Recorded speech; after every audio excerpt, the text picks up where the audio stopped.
Lisa covered the last few meters before she reached the bank building. It looked monumental, a mix of modern design and elaborate stucco. Majestic columns resembling towering giants framed the entrance. Taking a deep breath, Lisa climbed the steps and entered a luxurious, tastefully decorated space. She looked modest, certainly not like a vagrant, but not stylish either. She immediately caught the attention of a young security guard named Maxim, who was standing near the cashier. He glanced at her attire and thought she'd probably walked into the wrong place. But his surprise grew when Lisa approached him directly. "Excuse me, could you tell me how to get to the safe deposit boxes?" she asked with the kind of poise one might expect from an important, affluent client. Frowning, Maxime looked her over again, wondering how someone in such modest clothes could have anything stored here. However, he had no choice but to lead her to his manager. The manager, Evgeny Borisovich, was a stern man with a complex personality, a blend of greed and a penchant for gambling. He was not well liked, known for his unscrupulous ways, but the leadership valued him because he got the job done. More than that, he took on tasks that others found daunting. He'd even gone so far as to track down delinquent debtors himself, using methods that made colleagues wary of him. Yet, no one dared voice their discontent openly. One of my Maxime led Lisa to him and cautiously announced, "Here she is. Seems she's here for you, Evgeny Borisovich." "What do you need?" the manager asked, a hint of mockery in his tone. "I'd like access to one of the safe deposit boxes," Lisa replied, with a touch of uncertainty. "Strange. I don't recall ever seeing you among our clients," he remarked, eyebrow raised. "I have a key. It's for box number 12, Lisa responded, now more composed. Evgeny Borisovich's brows rose. What was a poor-looking woman like her doing with a safe deposit box? Still, he gestured for her to follow him into a heavily secured area. They passed through multiple security checks before he verified the box number and raised an eyebrow. "It's been ages since anyone's come to this box," he murmured. "It's an inheritance from my mother," Lisa explained, holding up the key. "Well then, let's get to it," Evgeny Borisovich replied. The box had indeed been rented long ago, and he had no knowledge of its contents. He'd only recently climbed the ranks, starting as a guard. He helped open the box but didn't leave the room, ignoring protocol to observe her. Carefully, Lisa opened the box, revealing an intricately carved casket, the kind used to store precious keepsakes or valuables. Curious, Evgeny Borisovich couldn't resist leaning closer. He nudged her slightly, muttering, "Oh, excuse me, I'm just clumsy." Lisa only nodded, focused on her task. Inside the casket were gold jewelry, earrings, rings, bracelets, chains, and necklaces. Lisa had inherited a small fortune, and Evgeny Borisovich could barely contain his astonishment. Maxime, standing outside, knew nothing of what had just been revealed. At the bottom of the casket lay a note, but Lisa decided to read it at home to avoid wasting the staff's time. The manager's surprise, however, was palpable. He began scheming. "By the way, let's have a guard accompany you," he suggested smoothly. "No sense walking around alone with such valuables. One of my men can see you safely home." Lisa hesitated, but agreed. "Good idea," she conceded, considering the treasure in the casket. After leading Elisa out of the vault, Evgeny Borisovich whispered to Maxime, "You'll escort this lady to her address. And, by the way, make a note of it." "Why would we need that?" Maxime asked, frowning. "She's a VIP client, and we're responsible for her safety and comfort," Evgeny Borisovich lied smoothly. "Got it, boss," Maxime replied with a nod, accustomed to following orders without question. Maxime, fresh out of the military, still respected authority and saw the manager as something of a commander. Escorting Lisa wasn't a problem. In fact, it was a nice change of pace. Lisa exited the bank first, and Maxime followed a few minutes later. As they walked, they began to talk, and Maxime quickly realized that Lisa was not only an interesting conversation partner, but also quite charming. Maxime, feeling at ease, shared his story. He'd grown up in a rural village, living with his parents in a spacious house. Though he wasn't an outstanding student, his parents were content with his progress. He had a girlfriend, Polina, whom he planned to marry. However, Polina had betrayed him, marrying a wealthy newcomer to the village shortly after Maxime left for the army. The heartbreak had nearly pushed him to a breaking point, but his commander had helped him through it, and, by the end of his service, a former comrade had offered him the bank security job. As they reached her building, Lisa listened with quiet sympathy, and then she spoke. "It's a sad story, but you're strong for overcoming it. I admire that." Her words stirred a whirlwind of emotions in Maxime. He wanted to ask her on a date, but felt too shy to make the first move. Noticing his hesitation, Lisa invited him up for tea to thank him for the escort. "I bought some waffles this morning. Join me for a quick tea?" she asked, smiling. "I'd love to. Lunch is overdue anyway," Maxime replied with a grin, following her up. Inside, he was struck by the cozy atmosphere. Lisa filled a bowl with chocolate waffles as the kettle boiled. "I'm a big tea lover," she admitted. "I only buy from specialty shops. It's a bit pricey, but it's worth it." "You've surprised me," Maxim replied, impressed. "I didn't expect someone so down-to-earth to have such interests." Lisa blushed slightly. "Oh, I'm just an ordinary person with my quirks," she replied with a laugh. They continued chatting over tea, with Lisa eventually sharing more about herself. She had grown up in a small town with her mother, barely getting by. Yet, she had always dreamed of making a life for herself in a big city. After her mother's death, she discovered her mother's inheritance, a bank box key and a note. The box was all that remained, a final gift from her mother, a woman who'd sacrificed everything to provide Lisa with a future. Though her heart still ached from loss, Lisa found some peace. She knew she had a chance to shape her own future with the unexpected gift her mother had left behind. Because it felt awkward in front of the notary, yet the mysterious surprise was just what Lisa needed. She was at a crossroads, urgently needing to make decisions.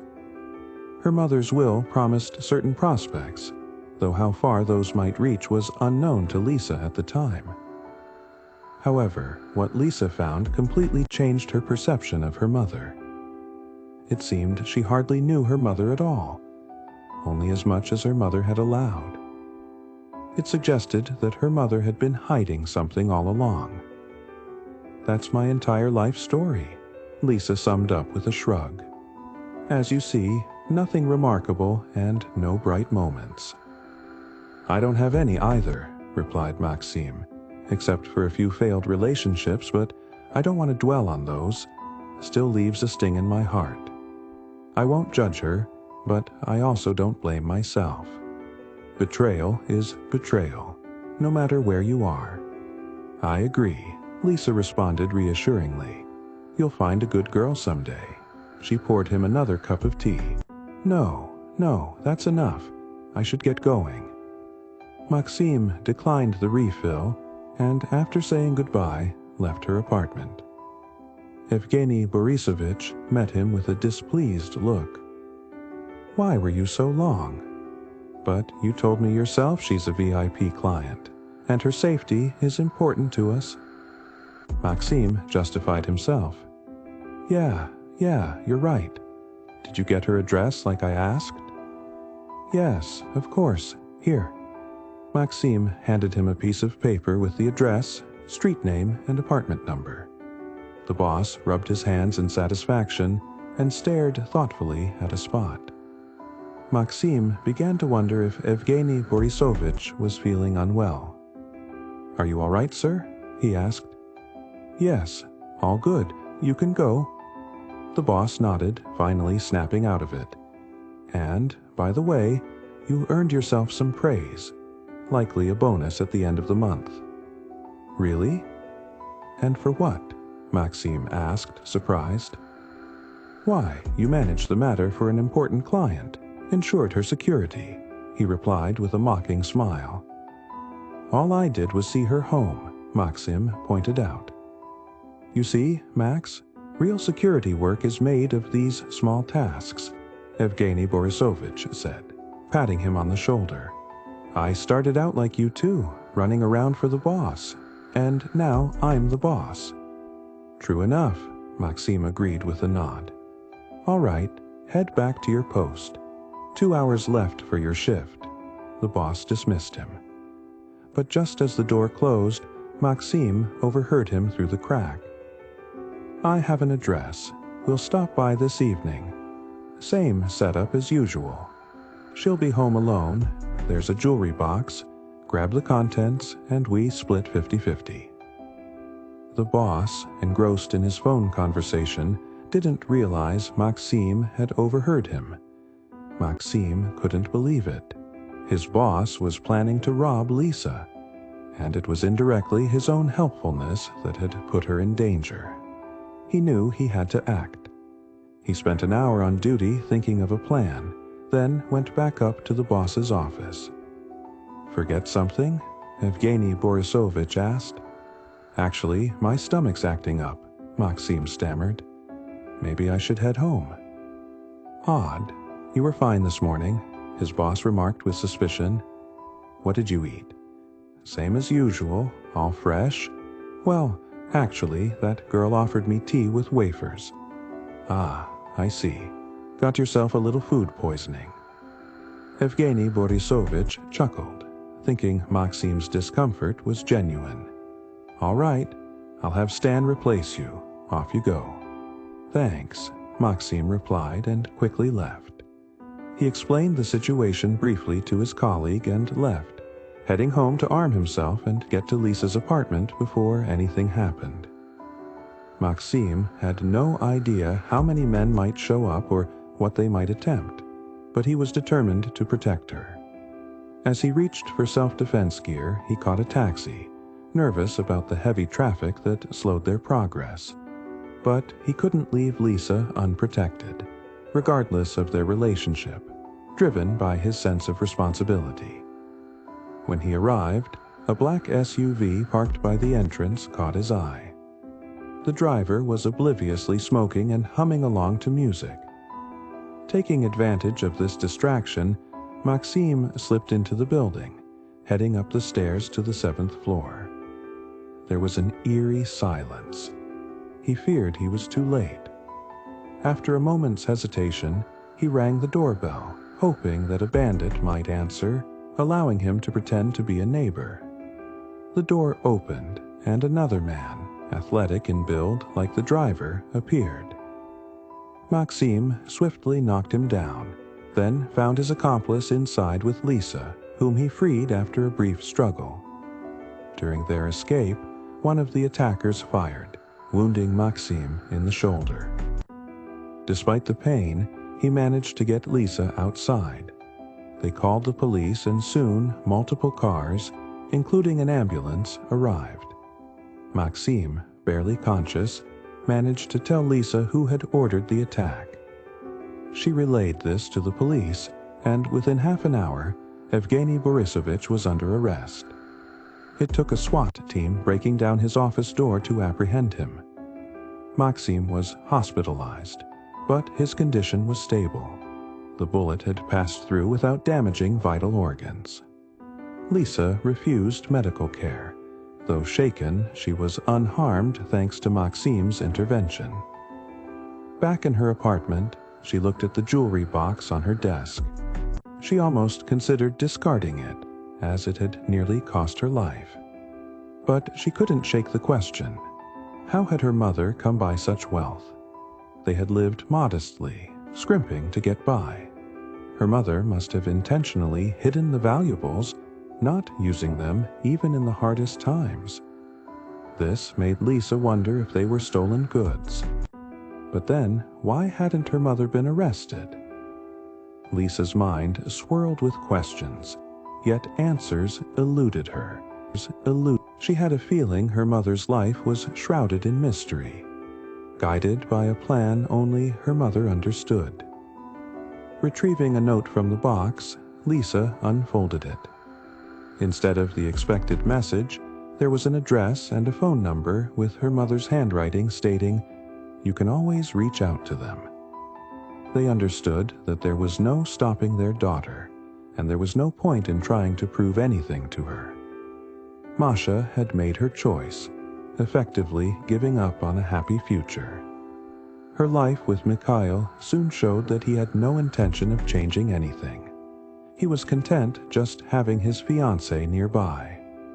Not long after, Mikhail began drinking heavily, often coming home intoxicated. Masha endured it, crying into her pillow at night, hoping that Misha would come to his senses and that they could start a new life. But things only got worse with each passing day, as he drank more and more. One day, he nearly pawned off her family heirlooms. Luckily, Masha noticed in time and hid the jewelry box. From that moment on, their relationship was beyond repair. In the end, Mikhail left her when she was pregnant. At her ultrasound, Masha learned she was having a girl. After her daughter was born, Masha put every effort into raising her alone, with no help from anyone. It was difficult, but she never gave up. One day, to ensure Liza's future, she rented a safety deposit box and placed the jewelry box inside. Time passed, but Maria never thought of using the treasure. She would think of the box, but always told herself, "No, this is for Liza." Even when she became very ill, she didn't take a single jewel, despite knowing it could help delay the inevitable. Masha's courage was admirable. She bore her illness silently, leaving the world without revealing the family's secret, refusing even the chance to extend her life. Besides, as her doctors assured, the illness was incurable, and only a miracle could save her. But that miracle never came, and in the end, Liza was left motherless. Maria's mother, Lydia Vasilievna, eventually told Liza the whole story. Overwhelmed, Liza wept bitterly, but later composed herself and said, "It's hard for me to hear this, but maybe you acted wisely." "In what way?" Sergei Nikolaevich asked. "You didn't try to force her to return, hoping that she'd come back on her own after facing some hardships." "You're right, Liza," nodded Lydia Vasilievna. "But it's devastating to know that Masha is no longer with us." Lydia stood up, leaned her head against the window, lost in thought. Sergei joined her and wrapped his arms around her shoulders, murmuring, "We're not to blame for what happened." "Yes, we are," Lydia argued, "because we didn't give her the opportunity to marry." "But he was an alcoholic. Things wouldn't have turned out any better even if we had helped," Sergei insisted. "Maybe you're right," Lydia finally admitted. "We couldn't have changed anything, but now we have someone to give all our love and care to." They looked at Liza, and a moment later embraced her, letting go of their sorrows for the time being. For now, they had a granddaughter. Liza returned the embrace, unable to believe her fortune. "Honestly, I never expected my mom to leave me such a legacy," she said as they sat down to eat. Lydia responded, "Your mother knew what she was doing." "What are you studying?" Lydia asked. "I'm finishing university and plan to work in my field," Lisa said confidently. "That's wonderful. And what about your future?" Sergei Nikolaevich asked, smiling. Any young man in your life? Not yet, but there might be someone, Lisa replied, her eyes twinkling. Sergei teased. Maybe we'll get to meet him. Oh, give her time, chided Lydia, chuckling. Lisa's life soon transformed. She no longer had to worry about money or get by on temporary jobs. She stayed at her grandparents' home for a few days to adapt to her new life, but soon realized she wanted to achieve her goals independently. Still, she welcomed her grandparents' support. A few days later, they asked her to show them Masha's grave. Standing at the simple headstone, with just a name and photo, they spent a long time reflecting. They both felt the urge to break down, but Lydia and Sergei held back. Lisa returned to the city to visit Maxim, a security guard friend who had been injured. I thought you'd forgotten about me, he said with a smile when she sat beside him. Of course not, she replied. I was busy finding my relatives. Can you believe it? Maxim listened as she recounted her journey. He then shared his own story of running away as a child, saying his parents had allowed him to fend for himself as a way to test his resilience. So, you think my grandparents did the same to my mother? Liza asked. Yes, he nodded. And that's all they can be faulted for. With time, Liza continued to visit Maxim in the hospital, balancing her studies with her visits. Eventually, his parents came to visit, anxious over his injuries. Maxim reassured them that he had saved someone, a girl named Liza. A few minutes later, Liza walked in, and Maxim introduced her to his parents. Soon, their relationship blossomed. Maxim was later offered a position as head of security, and Liza successfully graduated from university. Her grandparents announced that they had named her their sole heir. They hoped that through this gesture they could seek forgiveness from Masha. Not long after, Maxim proposed to Liza. She accepted, and the two were married in a grand ceremony at a country house gifted by her grandparents. During the reception, Lydia noticed Liza wasn't drinking and asked why. I'm pregnant, Liza said with a smile. Lydia cried tears of joy, and Maxim, overjoyed, announced the news to everyone. Liza and Maxim began their life together, supported by the family treasures Masha had left for them. They decided to save the heirlooms for future generations. In the end, they understood that love was their greatest treasure, and they focused on building a warm, loving home for their growing family.